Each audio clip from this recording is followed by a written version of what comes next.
Ladies and gentlemen, we are live from the Isle of Man in the UK. This is John and Mike's MMA Corner. Ladies and gentlemen, I am joined right now, especially for the ladies, I'm joined by the man, Mr. Footlong. Lou, hello. It's great to speak to you, buddy. I'm looking forward to you getting yourself in the cage against Chainmails.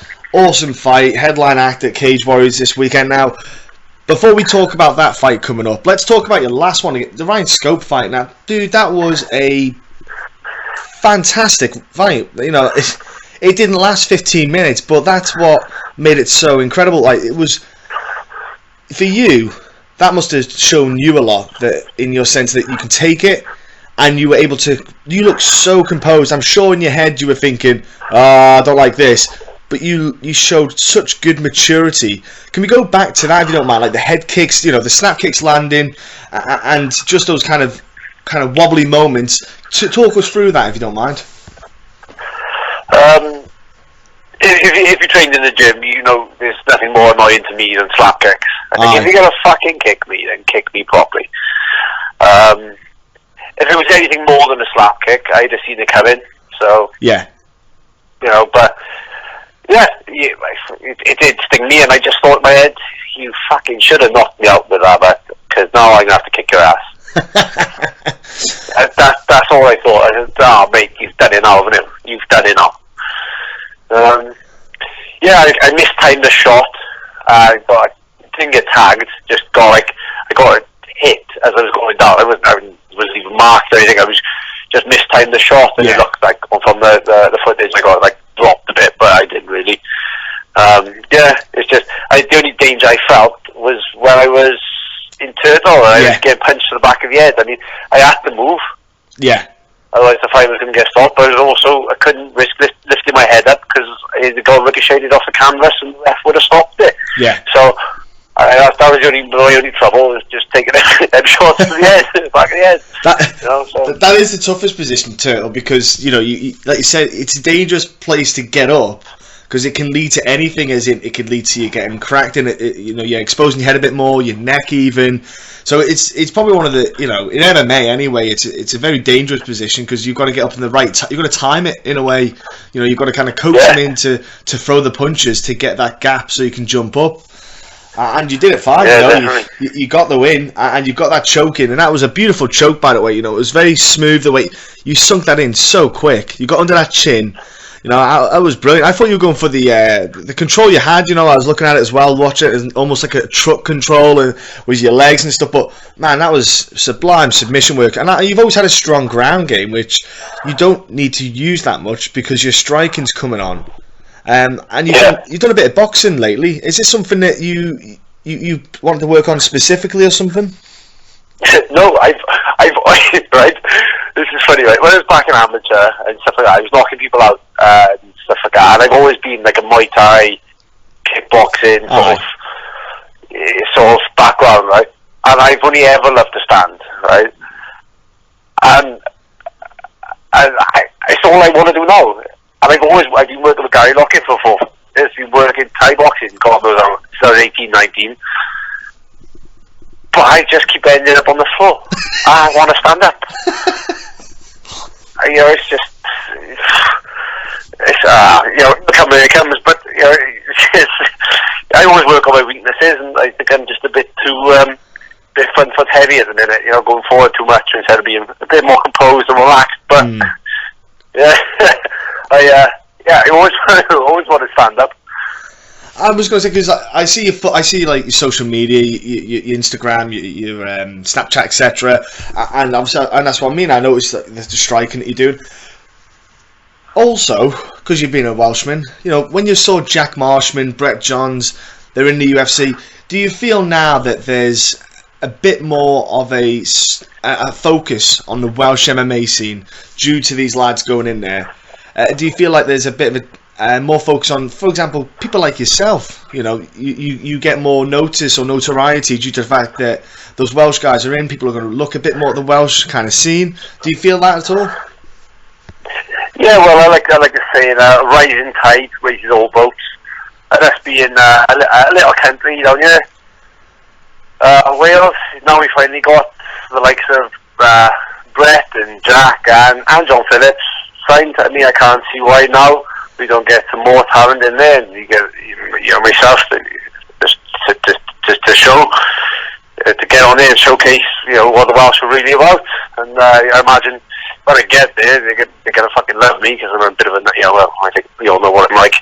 And and I think everything in Wales is picking up now. It's just even with the BJJ, more clubs are working together. And it's the same for all the sports, and it's fantastic. It's something I've always wanted, and it's the way things are going now. And I was so proud of Brett, and you do alright. I've never watched the UFC card.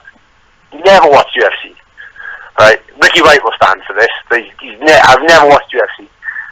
And the only time I've watched it is when Brett and Jack were fighting.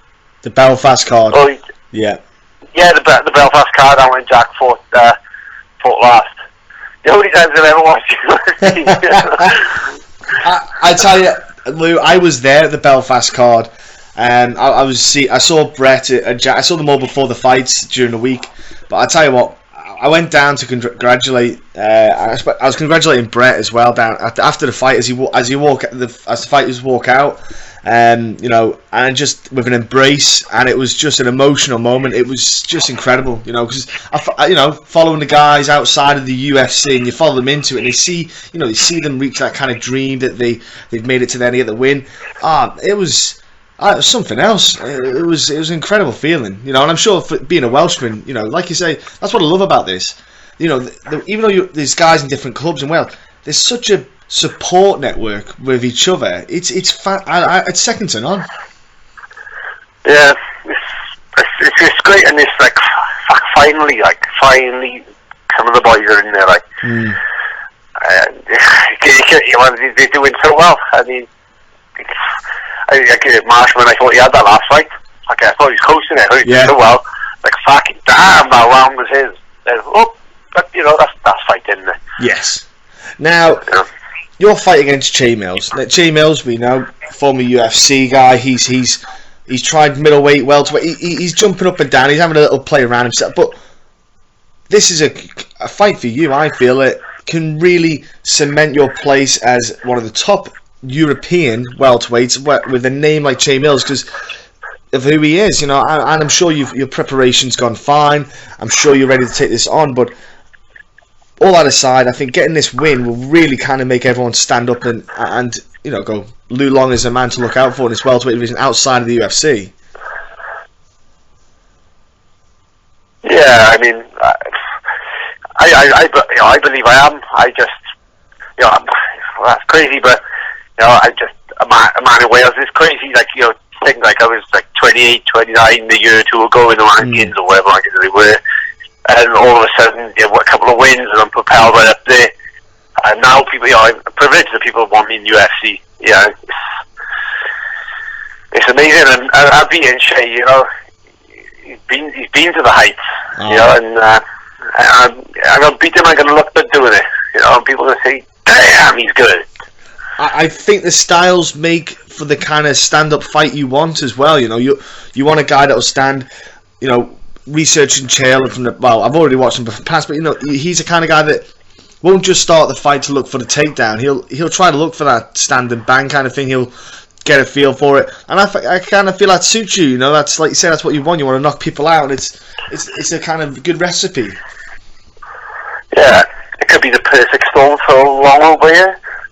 Exactly, yeah. I feel the same, and it's great that the Cage Warriors kind of got that Welsh kind of touch now. They're kind of they've done it with DC MMA as well. They've taken over these little kind of I say like taken over, but they put their name on it. It's great that they're branching out around the regions. But I want to just get your say about the UFC. I'll bring it up because we've got to touch on it. They've done a matchup for the UFC Glasgow card. Charlie Ward has been matched up with Galore Bofando. Now, fuck off, is he? I'm not even joking. Charlie Ward, baller. I'm not even joking. Now, ladies and gentlemen, just shows this who you know, isn't it? It's all about who you know, exactly. And people have got to pay for this fight card. You know, the UFC are going to expect you to pay 150 quid for your ticket, possibly if you get cage side, etc. But if for people at home who do not know, by the way, Charlie Ward is a gentleman who was signed to the UFC, and he is a member of the SBG camp in Ireland, and he was 3-1, and he got a match up originally in Ireland against Abdul Al Hassan. Now Hassan starched him in less than a minute because he's a knockout artist. I tell you what, the Hassan, I was in, like say, Lou, I was in the crowd. That dude cracks. Like, whew, the noise that crack made. But then the problem, you got Bofando, who's not fought. I think he's fought like maybe twice since 2012 or something. He's lost via disqualification with the league, and it's embarrassing. You know, I don't understand. For you, a guy who's, you know, you put your heart and soul in training, you know, getting yourself ready, fighting reputable guys, you know, earning your record. You know, what goes through your mind when something like that happens? Well, it was the only UFC card I watched, and I saw that he got signed. But I mean, what the? Well, you know, wow. I mean, it's got to be his friends, isn't it? You know, he's got up in SPG Island kicking off, but I'm sure even Dave got better welterweight up there than Charlie Ward. I mean, what pipe is he puffing on? Like, you know, who's he sucking off? But well, if there's a pull out there, I'll take it. You know, if the guy who's fighting Charlie pulls out, I'll fight him. If not, the other guy, I'll fight him. Yeah. That's it. Well, as soon as there's a welterweight bout matched up, yeah, exactly. You kind of can start looking at maybe getting your name out there and shouting up to get onto that card. But yeah, I just wanted to get a fellow welterweight's opinion, because it's going to be a welterweight matchup, and someone like yourself who obviously is in the game and you're working your ass off to get to that kind of stage, and a guy who in Bofano who got handed this guy. The guy hasn't fought since last year. Like, he hasn't fought and then the time before that was 2015. He fought like once a year. It's absolutely staggering. But I mean, it's a bit disheartening. But at the end of the day, his path in his career is at his own, and you just got to focus inwards and, you know, realise what I've done is a lot more than what he's done, and be proud of that. Exactly. Yeah. Absolutely. Yeah. You're doing so far. What you've done is absolutely commendable. You know, you're one of the guys who, if people follow regional, like say outside the UFC bracket, they'll know that when your fights are on, it's one to watch. You know, you're such an entertaining fighter. You know, not outside the ring, you're outside the cage, you're a great guy, but inside, you're an entertainer. You know, and it's just your style of fighting. You know, it's just the way you like to fight. And I'm sure Che Mills is going to have a thunderstorm when you come along, and it's going to be great to see. Yeah, thank you very much. I mean, as I said earlier, in my head, all I can see is that victory. My mind is in a good place, which is only ever my downfall. My head's in a good place, and I'm feeling, my weight's good. I'm feeling awesome, like, you know. And it was hoping for a big show. And as I said, they're going to look good. The crowd's going to be alive. The crowd's going to be wild. And it was nice to see as well on social media. You know, you paid homage to the pizzas. You know, there was it was a touching video there. You know, he got me going. It took my strings. Yeah, I got a couple more to do. I got a few funny ideas. Everyone loves pizza. It's a heartbreaker one. And you know, I tell you, Lou, I saw it the other day. I saw it today, and you know Ben, who does the judging, Ben College. Yeah. He posted a picture of the remember the Heinz baked beans pizza. Oh yeah, where did that go? Well, where did that go? Exactly. He posted it, and I kind of sat there and went, I can't believe that even got stopped. What a classic! What a classic! I'll send you a picture of what a pizza I made a couple of years back after a weigh-in. Oh man! I think I had 2 tins. Beans and sausages. A tin of beans. 2 tins of beans and sausages on a big family-sized pizza. Oh fuck me! That sounds epic. That sounds like a real meal. Oh. Yeah, I'll send you over the photo on my Instagram somewhere. But Lou, before I let you go, bro, can you let people at home know? Obviously, I want to mention out any sponsors that because they help you out. And in your fight camps, you've got some awesome fight kit that you wear. I notice, and give those guys a shout out.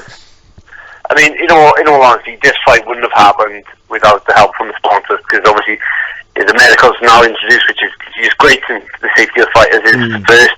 but I wouldn't have been able to afford it and get to the fight and train and eat without them. And I've got quite a few sponsors now that have helped me out along the way. I'll pay homage to them online in the interviews after the fight and stuff, so I'll go into that later on. Also, and can you ever mention, shout out to your coaches in your gym, mate, because they're sharpening your skills? Well, it's they all know what they are. They're all bloody bastards who like kicking my head in. They like seeing me suffer, and so for that I am grateful that they try to take me out of my comfort zone and give me a bloody hammering. Isn't Christy Raby tapping you out as well now? Sorry? Isn't Christy tapping you out as well now? Who's that? Christy Raby, Ringo. Oh yeah. She does a bit of plugging for me, like, bless her. Bless me. Honestly, mate, I'm so happy for you. Honestly, I can't wait for the fight. It's a great matchup. It's going to be a great weekend. Again, thanks for your time, Lew. It's always good to speak to you. And look, enjoy the violence.